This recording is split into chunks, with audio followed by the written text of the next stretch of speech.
Halo semua, jumpa lagi dengan saya Depri Saipullah. Kita akan membahas hasil undian putaran 3 kualifikasi Piala Dunia 2026. Hasilnya kita berada di grup berat. Ya boleh disebut gitu ya.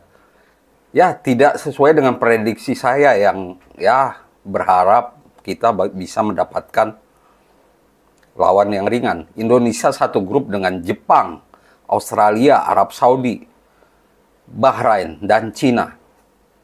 5 lawan berat, dan utamanya 3 negara, Jepang, Australia, dan Arab Saudi itu sudah langganan Piala Dunia.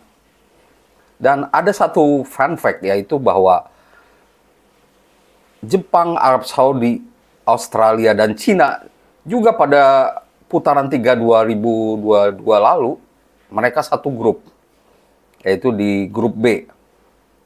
Jadi ibarat dejavu aja buat mereka ya.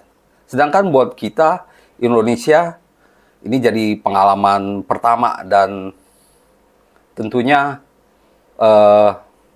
sangat menantang buat timnas Indonesia. Pengundian dilakukan di Malaysia, di Kuala Lumpur.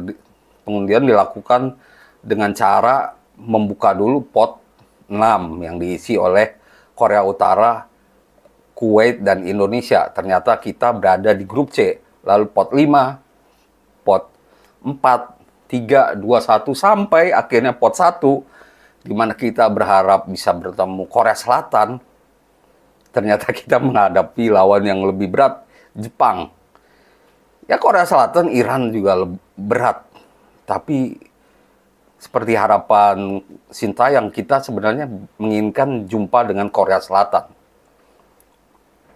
Tapi itu sudah terjadi dan kita memang tidak bisa memilih lawan. Di drawing seperti ini, kita tidak bisa memilih lawan.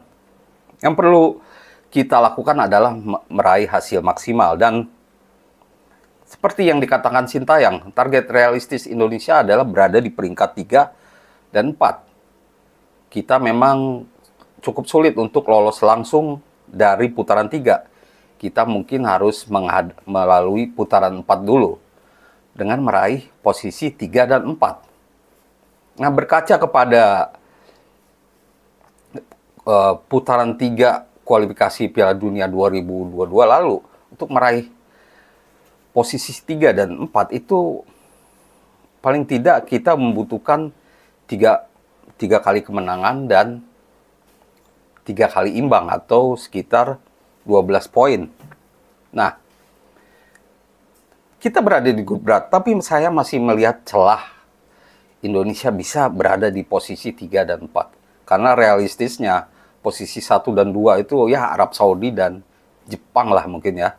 2022 lalu Arab Saudi yang berada di posisi 1, sedangkan Jepang berada di posisi 2 dengan beda 1 poin saja. Mereka merebut 7 kemenangan masing-masing.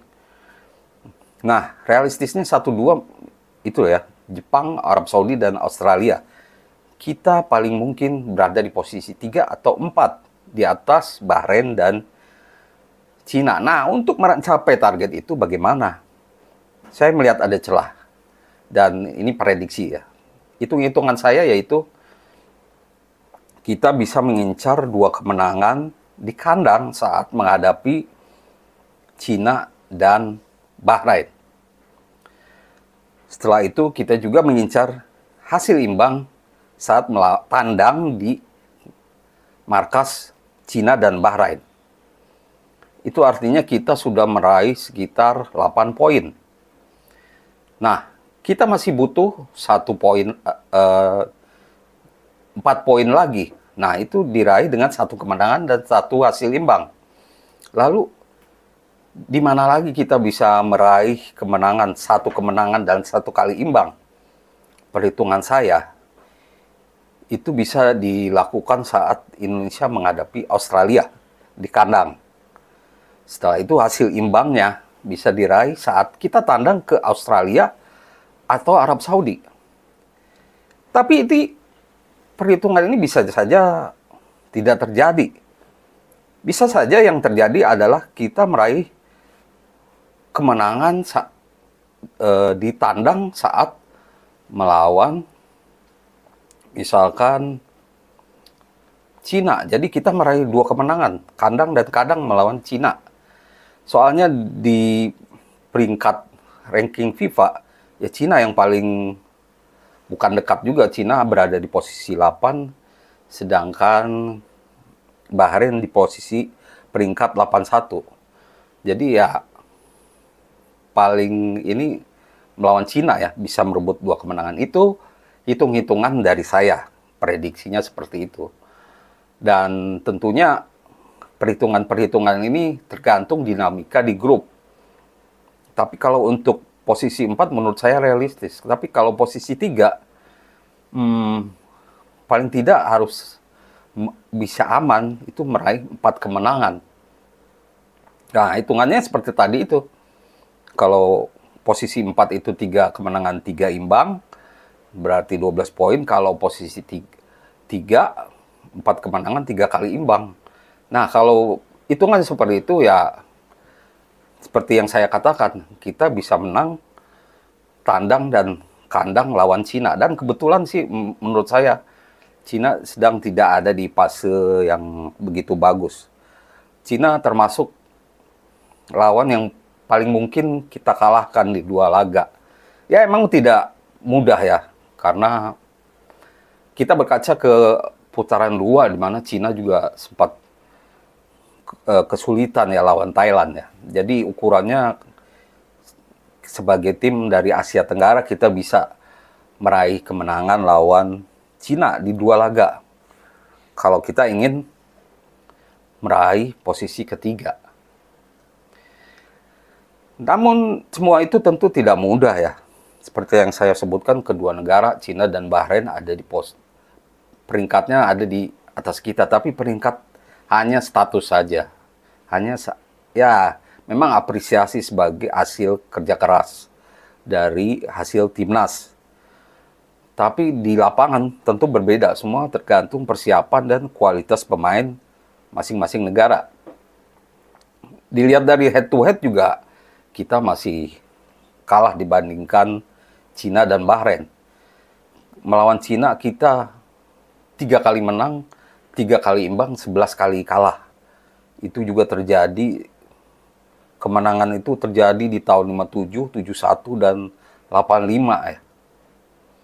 Sedangkan lawan Bahrain, kita pernah menang di Piala Asia 2007, 21.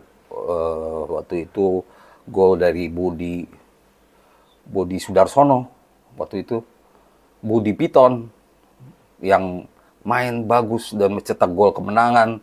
Waktu Piala Asia digelar di Indonesia itu cukup dikenang. Tapi lawan Bahrain juga cukup menyedihkan saat kita kalah pada 28 Februari 2012, kita kalah 10-0.